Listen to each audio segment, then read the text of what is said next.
வணக்கம். நான் உங்கள் ஜோதிடன் எஸ்வி வெற்றிமுகன் பேசுகிறேன். நம்ம இந்த காணொளி பதிவில் லக்னத்திற்கு 9ஆம் இடம் 2வது மனைவியை குறிப்பிடுமா என்ற தலைப்பில் ஆலோசிப்போம். 9ஆம் இடம் தர்மம் என்று சொல்லப்படுகின்றது. தர்ம காரியங்கள், புனித யாத்திரை, தர்ம சிந்தனை, ஆழ்ந்த அறிவு ஆகிய நற்செயல்களை குறிக்கக்கூடிய பாவமாக 9வது பாவம் விளங்குகின்றது.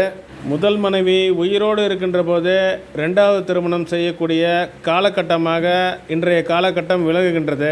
கள்ளத்தனமாக செய்யக்கூடிய இந்த காரியம் 9வது பாவத்தை சேருமா என்பதை நாம் சிந்தித்து பார்க்க வேண்டும். உத்திர காலாமிர்தம் என்னும் அரிய ஜோதிட நூலை இயற்றிய மகாகவி காளிதாசர் தான் இயற்றிய 38வது ஸ்லோகத்தில் லக்கினத்திற்கு 2ஆம் இடமே 2வது தாரத்தை பற்றி சொல்லக்கூடிய இடமாக குறிப்பிடுகின்றார்.